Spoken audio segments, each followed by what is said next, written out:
ہجرت حبشہ ہوئی، صحابہ تشریف لے گئے، حضرت عثمان غنی تشریف کیا لے گئے حبشہ، چونکہ یہ جو ملک ہے حبشہ یہ ہے افریقن ملک، اور مسلمان، اور ہم نے بتایا تین بڑی امپائر تھی اس دور میں، ایک تو کسرا رشین امپائر، اور ایک اس کے علاوہ کیسر رومن امپائر تھی، تیسری جو امپائر تھی وہ حبشہ کی تھی، جو یہ یمن سے آیا تھا ابرہہ، جس نے آ کر حملہ کیا تھا بیت اللہ پر۔ یہ جو یمن تھا یہ حبشہ کے ماتحت ایک علاقہ تھا، تو آج پورا ملک ہے یہ حبشہ کے ماتحت، حبشن جو سلطنت کی اس کے ماتحت ایک علاقہ تھا، یہ اس کا گورنر تھا ابرہہ۔ حبشہ میں نجاشی بادشاہ تھا، اس کے ماتحت بہت سارے علاقے، افریقہ کے اندر جو طاقت تھی وہ حبشہ کہ جو بادشاہ تھا نجاشی، اس کی طاقت ہوا کرتی تھی۔ جو ایشیا میں طاقت بنتی تھی اس زمانے میں یہ تین بر اعظم ہی تھے، کسی نے برفانی علاقے کو تو دیکھا ہی تھا انٹارکٹیکا کو، یہ شمالی امریکہ، جنوبی امریکہ بہت بعد میں جا کر دریافت ہوئے، آسٹریلیا بہت بعد میں دیکھا گیا، دنیا یہی شمار ہوتی تھی،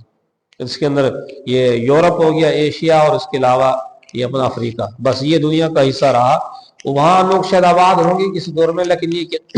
اس وقت دنیا یہ شمار ہوتی تھی، باہر کوئی نہیں جاتا تھا۔ تو یورپ کے اندر سارا قبضہ تھا رومن امپائر کا، اور یہ ایشیا میں سارا قبضہ تھا کسرا کا، وہ کچھ علاقے اس کے حبشہ کے ماتحت تھے، اور افریقہ تقریباً وہ حبشہ کے ماتحت تھا۔ تو مسلمانوں نے ہجرت کرنے کے لیے حبشہ کی جانب، حبشہ میں بڑا امن تھا اور حبشہ کا بادشاہ نیک دل شمار ہوتا تھا،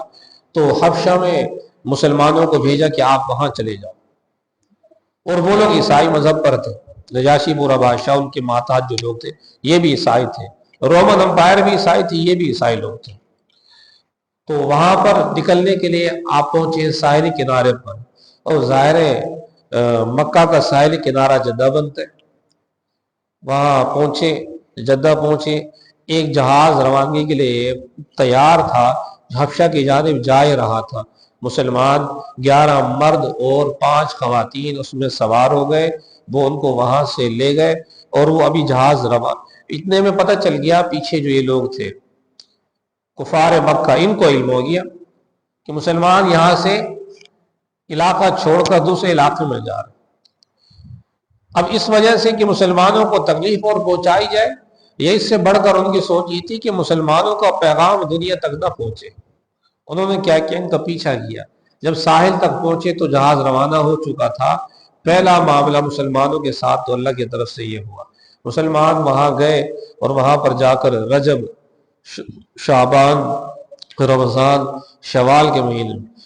کے مہینے میں کچھ تاجر مکہ کی جانب سے حبشہ پہنچے، انہوں نے یہ افواہ پھیلا دی کہ مکہ میں رہنے والے جتنے بھی کفار تھے سارے کے سارے مسلمان ہو گئے، لہذا اب تمہیں یہاں رہنے کی ضرورت نہیں ہے، واپس چلو، اور وہاں اسلام کا بول بالا ہو چکا ہے۔ مسلمان بڑی خوشی کے ساتھ، نہ اس زمانے میں موبائل تھے، نہ کوئی رابطے تھے، نہ انٹرنیٹ تھا کہ پتہ کرتے، نہ کوئی وسائل اور ذرائع تھے، مسلمانوں نے ان کی اس خبر کو صحیح سمجھا، اور صحیح سمجھنے کے بعد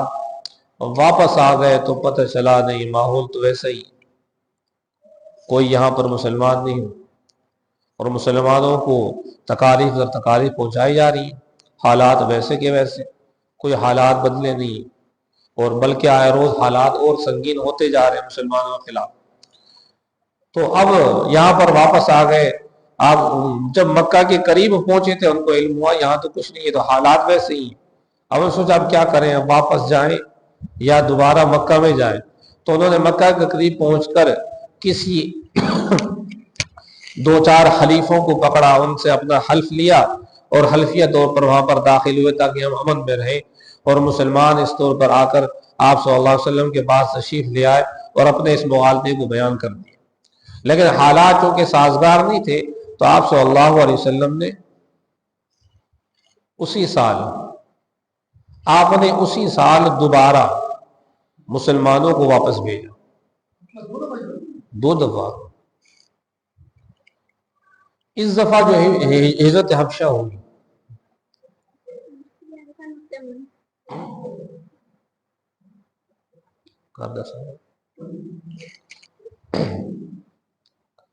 اس دفعہ جب دوسری ہجرت حبشہ ہوئی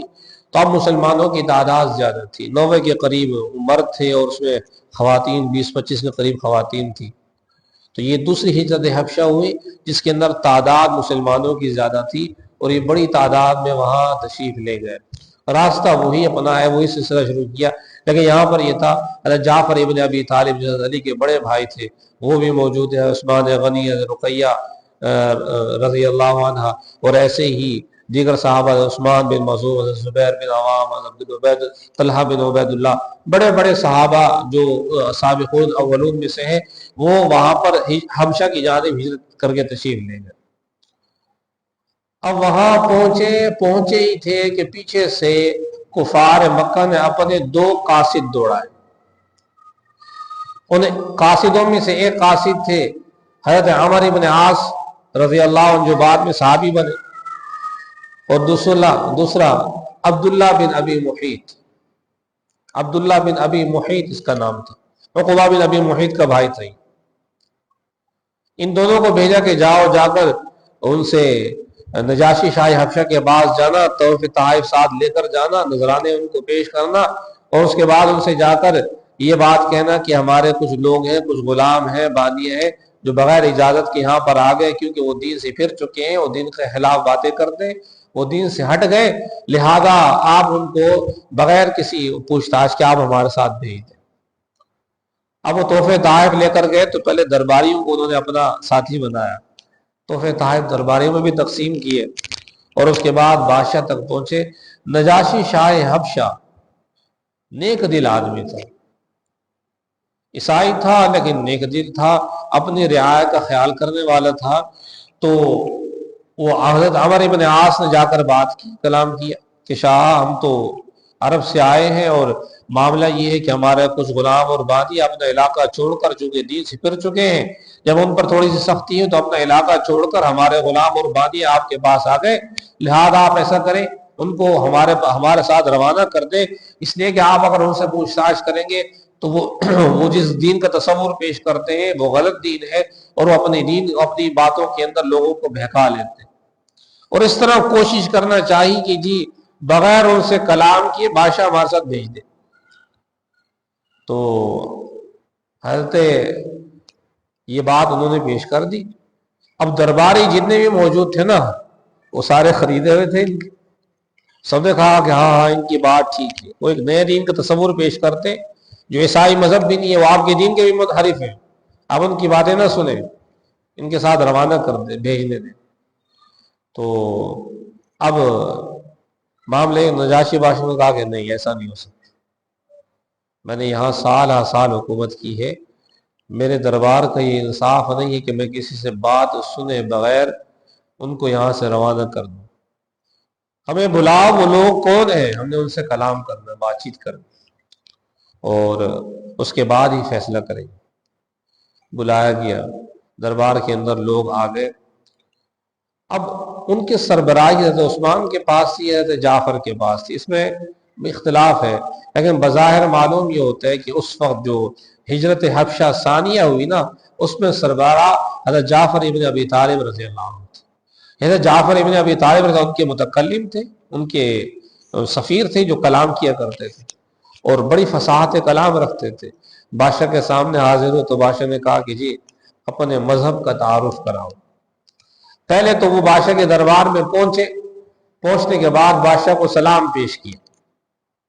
اور سلام پیش کرنے کے بعد دربار میں کھڑے ہو گئے، اور یہ جو کفار مکہ کی جانب سے قاصد آئے تھے ان کو موقع مل گیا، کہا کہ شاہ دیکھیں یہ آپ کے دین کے بھی مخالف ہیں، آپ کو سلام کیا لیکن سجدہ نہیں کیا، اور وہاں کا دستور یہ تھا کہ بادشاہ کے دربار میں آ کر پہلے سجدہ کیا تھا۔ بادشاہ نے پوچھا سجدہ کیوں نہیں کیا؟ کہا ہمیں ہمارا دین یہ سکھاتا ہے کہ ہم اللہ کے علاوہ غیر کے سامنے سجدہ نہیں کرتے۔ حالانکہ ماحول جو تھا اس وقت بڑا ظاہر ہے، نئے بادشاہ کے پاس نہیں پتا بادشاہ ہمارے ساتھ کرنے کیا والے ہیں، کوئی گنجائش نکال لیتے، کچھ تھوڑی سی گنجائش نکال کے کر لیتے سجدہ،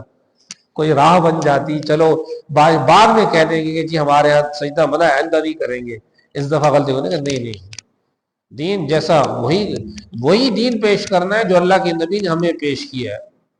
اور واللہ کامیابی اسی کے اندر۔ جو راہیں گنجائشیں اور وہ راستے ہموار کرنے لگ جاتے ہیں نا، پھر وہ انسان پھر گناہ کی طرف بھی گنجائش نکلتی چلی جاتی ہے۔ ہاں، پھر وہ نفس، پھر وہ طرح طرح کے ہیلے شیطان تو سکھاتا رہتا ہے انسان کو، یہ بھی ٹھیک ہے، یہ بھی ٹھیک ہے، کچھ نہیں ہوتا، وہ سب سے بڑی بات ماحول دکھا دیتا ہے۔ ماحول ہمارے نزدیک دلیل بن جاتی ہے، کیونکہ سارے کر رہے ہوتے ہیں، ٹھیک ہے سارے کر رہے ہیں، اللہ کا عذاب آنا ہے، سب پہ آنا ہے، میں اکیلا تھوڑی ہوں۔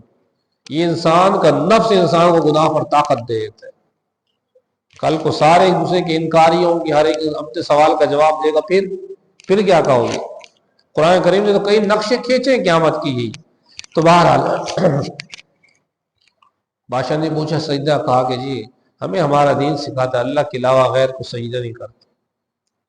بادشاہ نے کہا چلو اپنے دین کا تعارف کراؤ۔ تو حضرت جعفر رضی اللہ عنہ نے جو وہاں فصیح و بلیغ خطبہ دیا،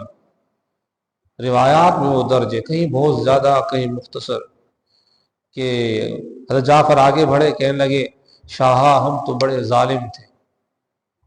ہم تو بڑے نادان تھے، ہم تو اپنی بچیوں کو زندہ درگور کرنا فخر سمجھتے تھے، ہم تو قطع تعلقی کرنا چھوٹی چھوٹی بات پر ایک علاقائی فخر سمجھا جاتا تھا۔ ہمارے ہاں زنا عام تھا، راہزنی عام تھی، لوگوں پر ظلم و تشدد عام تھا، ہمارا بڑا چھوٹے کو دبا لیتا، چھوٹے کا مال ہڑپ کر جایا کرتا تھا، ہم اغیار پر ظلم کرتے تھے، ظالم ہونے کے باوجود اپنوں کا ساتھ دیتے تھے، اور ظلم و تشدد اتنا عام تھا کہ ہم پر کوئی غیر آ کر حکومت نہیں کرنا چاہتا تھا، ہمارے سارے معاملات بگڑے ہوئے تھے، سود کا نظام ہم میں عام تھا، ہمیں ساری چیزیں ظلم و تشدد کی اپنا رکھی تھی، ہم نے ایک معبود کو چھوڑ کر ہم نے سینکڑوں معبود بنا رکھے تھے، ہر قبیلے کا خاندان کا اپنا بت تھا، اس کی عبادت کیا کرتے تھے، اور اسی کے اندر اپنا سب کچھ سمجھتے تھے، یہاں تک کہ اللہ نے ہم پر احسان کیا، اللہ کا ہم پر انعام ہوا کہ ہم ہی میں سے اللہ نے ایک رسول کو بھیج دیا، نبی آ گئے، نبی نے ہمیں صلہ رحمی سکھائی، حسن اخلاق سکھایا، باکردار بات سکھائی، اچھا کلام کرنا سکھایا، لوگوں سے اچھے انداز میں پیش آنا سکھایا، ہمیں ہمارے نبی نے لوگوں کا خیال کرنا سکھایا، آپس کے رشتوں کا تعلق سکھایا، آپس کی محبتیں سکھائی، ہمیں بچیوں کی اولاد کی محبت الفت ہمارے دلوں میں ڈال دی، ہمیں زنا کی نفرت سکھا دی، کہ اب ہم پر نبی آ گئے، انہوں نے ہمیں نماز کا حکم دیا، ہم نمازی بن گئے، ہمیں زکوٰۃ کا حکم دیا، ہم زکوٰۃ ادا کرنے والے بن گئے، انہوں نے ہمیں صلہ رحمی کا حکم دیا کہ ہم آپس کے اندر اب محبتیں کرنے والے بن گئے، ہم تو بڑے ظالم تھے، لیکن ہمیں ہمارے نبی نے آ کر اسلام میں حلقہ بگوش کر دیا، اور ہم اس نیکی پر اتر آئے، ہم سینکڑوں بتوں کے سامنے جھکتے تھے، ایک خدا وحدہ لا شریک لہ کے سامنے جھکنے والے بن گئے، بس ہماری قوم ہمارے اس عمل سے ان کو نفرت ہو گئی، اور ہماری قوم ہماری مخالف بن گئی، ہماری دشمنی پر اتر آئی، اور انہیں ہمارا یہ عمل اچھا نہ لگا، ہماری مخالف ہو گئی، لہذا ہمیں طرح طرح کی اذیتیں دینے لگی، یہاں تک کہ ہم اپنے نبی کا حکم مان کر ہجرت کی جانب حبشہ کی جانب ہجرت کر کے آ گئے، لہذا ہمارے تو کسی نے بیچ میں شوشہ چھوڑا، اس نے کہا کہ آپ عیسیٰ ابن مریم کو اللہ کا بیٹا مانتے، یہ تو اس کے انکاری ہے، کہ حضرت عیسیٰ کو اللہ کا بیٹا نہیں مانتے۔ تو بادشاہ نے سوال کیا، حضرت عیسیٰ کو اللہ کا بیٹا نہیں مانتے؟ حضرت جعفر نے کہا یقیناً ہم نہیں مانتے۔ نے کہا کیوں؟ کیونکہ ہمیں ہمارے نبی نے سکھایا ہے کہ حضرت عیسیٰ اللہ کے محبوب ترین پیغمبروں میں سے تھے، اللہ کی اولاد میں سے نہیں تھے۔ انہوں نے کہا کہ اس پر کوئی ثبوت دلیل؟ انہوں نے کہا کہ ہاں۔ پھر سورہ مریم کی آیات آپ نے تلاوت کی، اب سورہ مریم آپ پڑھ رہے تھے کہ نجاشی کی آنکھوں سے آنسو جاری تھے، کافہا یا عین صاد ذکر رحمت ربک عبدہ زکریا اذ نادی ربہ۔ اب یہ سارا سلسلہ حضرت زکریا جو عیسائیوں کے نبیوں میں سے تھے، حضرت زکریا حضرت عیسیٰ علیہ السلام کی والدہ مریم کے خالو تھے، حضرت یحییٰ انہی میں سے آئے، پھر وذکر فی الکتاب مریم اذ انتبذت من اہلها مکانا شرقیا،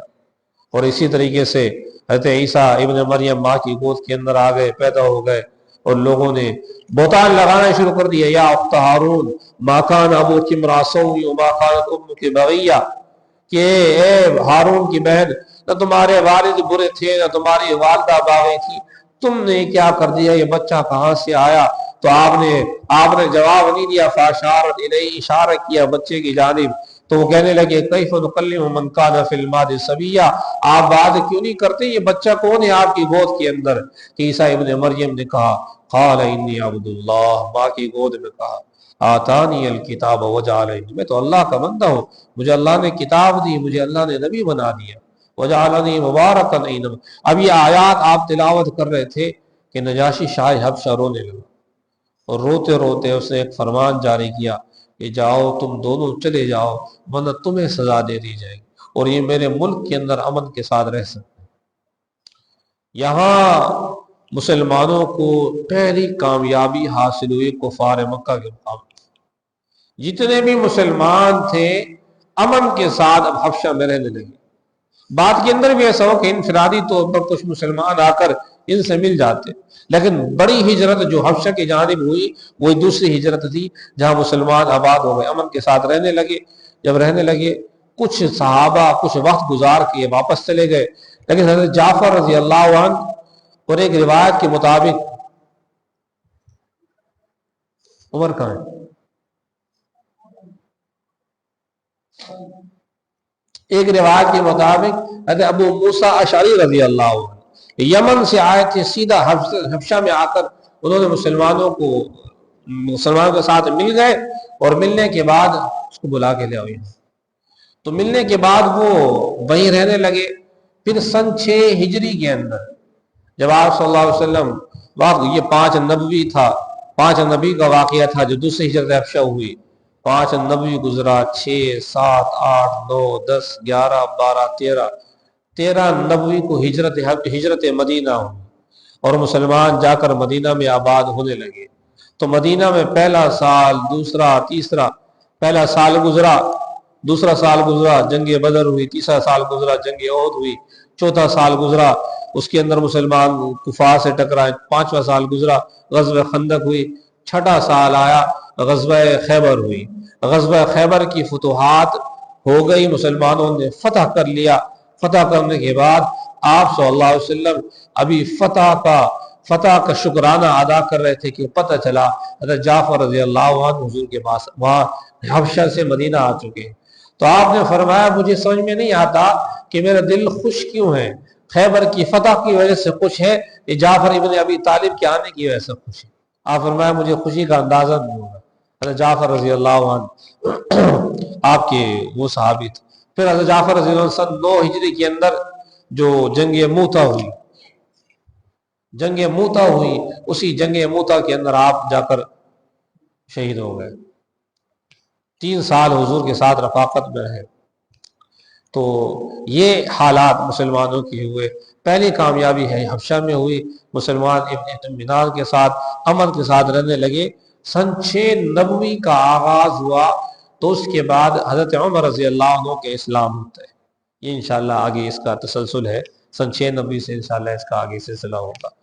اللہ تعالیٰ ہم سب کو صحیح معنوں میں سمجھ دے، حضور کا سچا پیروکار بنائے، آپ کا متبع شریعت بنائے، سنتوں کی صحیح پہچان دے، اس پر عمل کرنے والا۔ آخر دعوانا